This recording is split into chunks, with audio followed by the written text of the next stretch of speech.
Hola a todos los amantes y curiosos de la historia. Bienvenidos a mi canal. Hoy os traigo la vida de Beatriz de Portugal. Ella fue una infanta portuguesa que se llegaría a convertir en duquesa consorte de Saboya, siendo conocida en su día por ser una mujer bastante ambiciosa, que desgraciadamente vería como el ducado de Saboya se veía afectado por las invasiones francesas durante las guerras italianas, luchando sin éxito por recuperar dicho ducado, además de sufrir de una serie de desgracias familiares que afectarían a su descendencia. Esta biografía es realizada por petición de Manuel J. Cases, Yare Guzmán, Jesús Ignacio Sánchez, Andrea Díaz y Fernanda Rivera. Beatriz de Avis y de Trastámara nació el 31 de diciembre de 1504 en la ciudad de Lisboa, en Portugal. Fue hija del rey Manuel I de Portugal y de la segunda esposa de este, la reina María de Aragón y de Castilla. El matrimonio tuvo 10 hijos en común, siendo Beatriz la tercera de sus vástagos. La niña se convirtió en la segunda hija que tuvieron los monarcas portugueses, debido a que ella tenía una hermana mayor llamada Isabel. La infanta se crió en la corte portuguesa junto a sus hermanos, creciendo así en una de las cortes más esplendorosas y cultas de la época, pasando su infancia rodeada de intelectuales y de embajadores que solían frecuentar la corte lusa. Además, por aquel entonces, Portugal se encontraba en su apogeo marítimo y comercial, siendo la corte visitada por exploradores y misioneros. Beatriz recibe una educación basada en idiomas, literatura, arte, danza, canto, música, labores domésticas y religión, siendo así formada para ser una buena esposa y madre, ya que al ser la segunda hija de los monarcas portugueses, se esperaba que ella lograse contraer un matrimonio que fuese beneficioso para la corona lusa. Cuando la infanta llegó a una edad casadera, se le empezó a buscar un buen casamiento, siendo descrita por aquel entonces como una muchacha bella, brillante, culta y ambiciosa. Beatriz deseaba desde pequeña el encontrar el mejor casamiento posible, llegando a ambicionar el casarse con su primo hermano, el futuro emperador Carlos I de España y V del Sacro Imperio Romano Germánico, quien en un principio había sido planteado en diferentes ocasiones como el posible marido de su hermana mayor, la infanta Isabel, convirtiéndose así ambas hermanas en rivales a la hora de intentar conseguir este compromiso.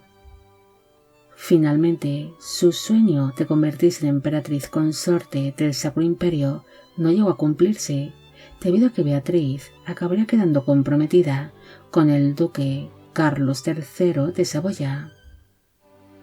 En un principio, la infanta no se mostró conforme ante tal compromiso, ya que al ser la hija mayor de los monarcas lusos y nieta por vía materna de los reyes católicos, consideraba que podría encontrar un casamiento mejor, pero finalmente acabaría asumiendo su destino, debido a que su matrimonio con el duque saboyano era muy importante para la corona portuguesa, para establecer una alianza con el ducado de Saboya y así estrechar lazos con el emperador Carlos V, debido a que dicho ducado era vasallo del Sacro Imperio Romano Germánico.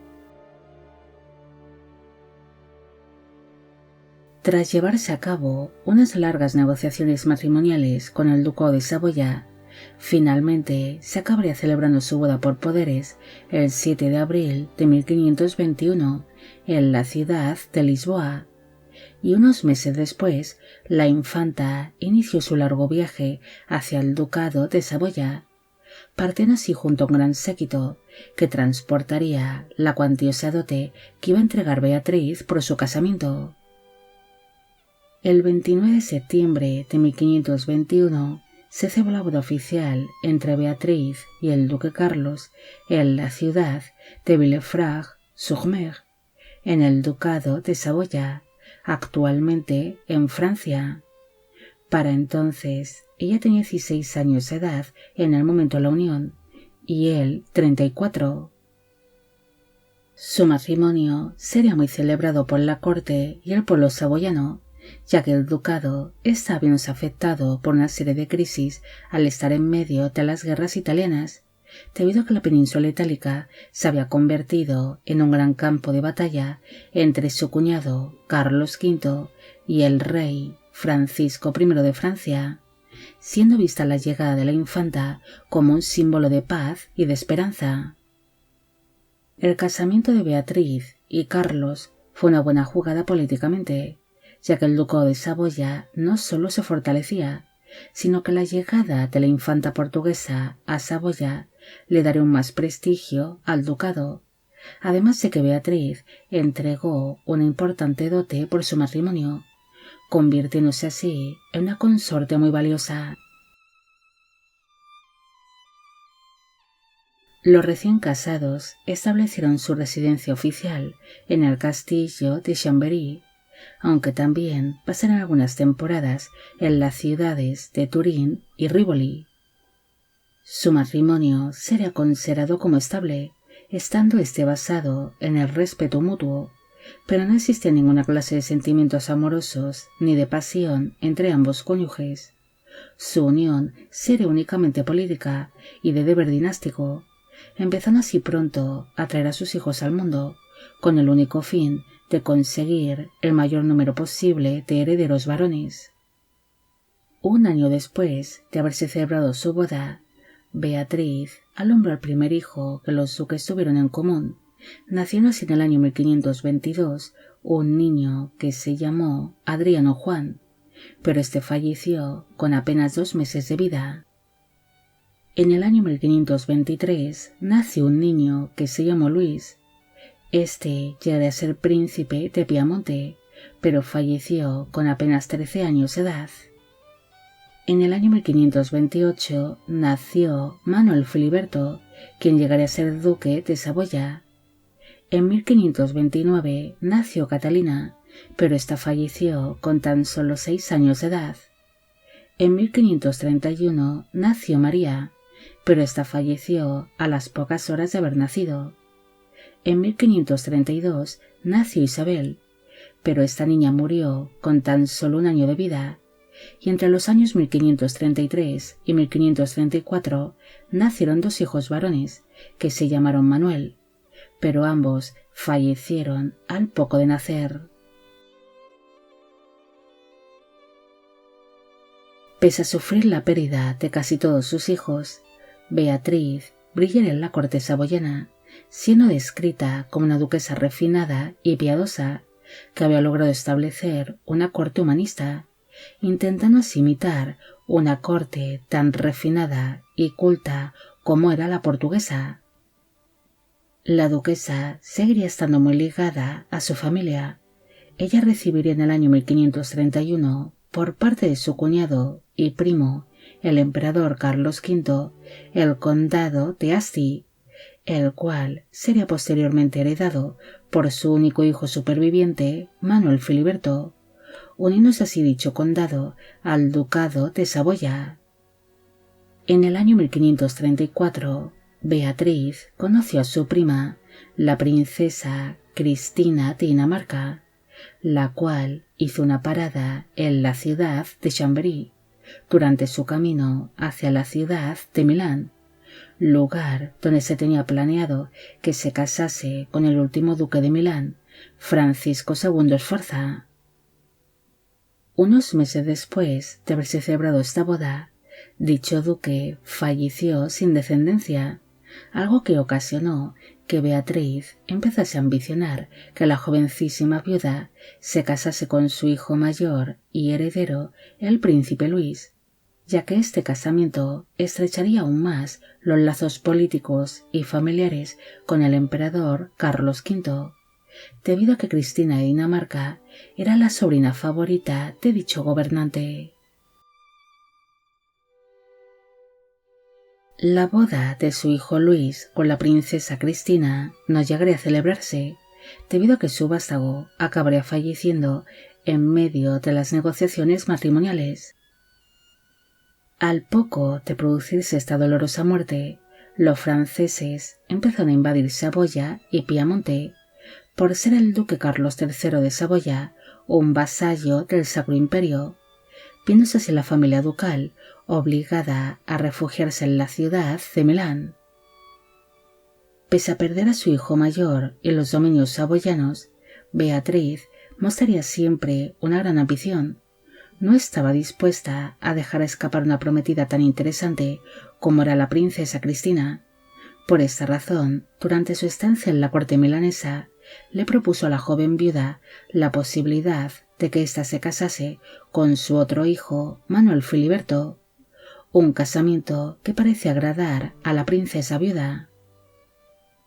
Beatriz y Cristina acudieron juntas hasta la ciudad de Pavía, para así poder reunirse con el emperador Carlos V, para trasladarle su propuesta de celebrar un casamiento entre la sobrina favorita del emperador y el nuevo príncipe heredero de Saboya, además de que le pediría ayuda militar para expulsar a los franceses de Saboya. Pero tras celebrarse una breve reunión, Carlos V acabaría rechazando tales propuestas, algo que sería muy humillante para Beatriz. Tras esta negativa, la duquesa regresó a la ciudad de Milán junto a la princesa Cristina, con quien compartiría una gran amistad, estando ambas muy unidas. Pese a las negativas del emperador Carlos, Beatriz no estaba dispuesta a rendirse y tras solicitar una serie de audiencias privadas con su cuñado, finalmente una de estas acabaría siendo aceptada, siendo así escoltada por el séquito imperial desde Milán hasta Génova, debido a que para entonces la duquesa se encontraba en avanzado estado de gestación. Durante su segundo encuentro con Carlos V, Beatriz le pediría ayuda para expulsar a los franceses de Saboya y recuperar así el ducado de su marido, pero una vez más su cuñado ignoraría su petición. Tras recibir una nueva negativa, la duquesa abandonó Génova y partió hacia la ciudad de Niza, lugar donde se reencontraría con su marido Carlos y donde daría a luz al último hijo que tuvieron los duques en común. Aquel parto acabaría siendo muy complicado, quedando así la duquesa realmente exhausta, naciendo a finales del año 1537 un niño que se llamó Juan María. Beatriz no lograría recuperarse de aquel costoso parto, estando cada día más debilitada. Incluso su hijo Juan María sería un niño demasiado débil. Finalmente, madre e hijo acabarían falleciendo el mismo día, el 8 de enero de 1538, y según se cuenta, el primero en fallecer fue su hijo Juan María, sin una noticia tan dolorosa para la duquesa que ésta acabaría falleciendo pocas horas después que él, muriendo a los 33 años de edad en la ciudad de Niza. Su marido Carlos no se volvería a casar, además de que perdió una gran parte de sus dominios ante los franceses, pero finalmente, durante el mandato de su único hijo superviviente, Manuel Filiberto, este logró recuperar gran parte de los territorios perdidos gracias a las alianzas que estableció con el rey Felipe II de España. Los restos mortales de Beatriz descansan en la Catedral de Turín, en Italia. Beatriz fue una infanta muy ambiciosa que soñaba con convertirse algún día en emperatriz consorte del Sacro Imperio Romano Germánico, pero para su desgracia sería su hermana Isabel quien acabaría ocupando tal puesto, esfumándose así su deseo de convertirse en una de las consortes más poderosas de su época. Pese a no haber cumplido su sueño, ella fue una mujer con un gran sentido del deber, que asumió lo mejor posible su destino, llegando a brillar en la corte saboyana, Incluso llegaré a luchar por intentar proteger y recuperar tales dominios cuando el ducado fue invadido por los franceses. Pero Beatriz no sería tenida en cuenta por su cuñado, el emperador, quien ignoraría todos sus reclamos. Beatriz, desgraciadamente, vería cómo fueron muriendo casi todos sus hijos, algo que sería muy doloroso para ella, sobreviviendo tan solo su hijo, Manuel Filiberto, quien lograría recuperar gran parte del ducado de Saboya. Pero la duquesa no logró vivir lo suficiente como para poder verlo. Bueno, amigos, llegamos al final de la vida de Beatriz de Portugal. Espero que os haya gustado esta historia y espero a que a todos los que pedisteis de que hiciese un vídeo sobre ella también. Al inicio solo he mencionado a las 5 primeras personas que hicieron esta petición, para no hacer una introducción demasiado larga y aburrida. Los demás seréis mencionados ahora. Esta biografía es realizada por petición de Rubén Ibarra, Mariana Grubaki, María Cáceres, O'Neill Fernández, Estefi, Liliana Mendoza, Luis Carlos Mota, Shirley Licinca Rivera, Silvia Cristina Monroy y Gonzalo Velázquez. Y con esto me despido. Hasta la próxima.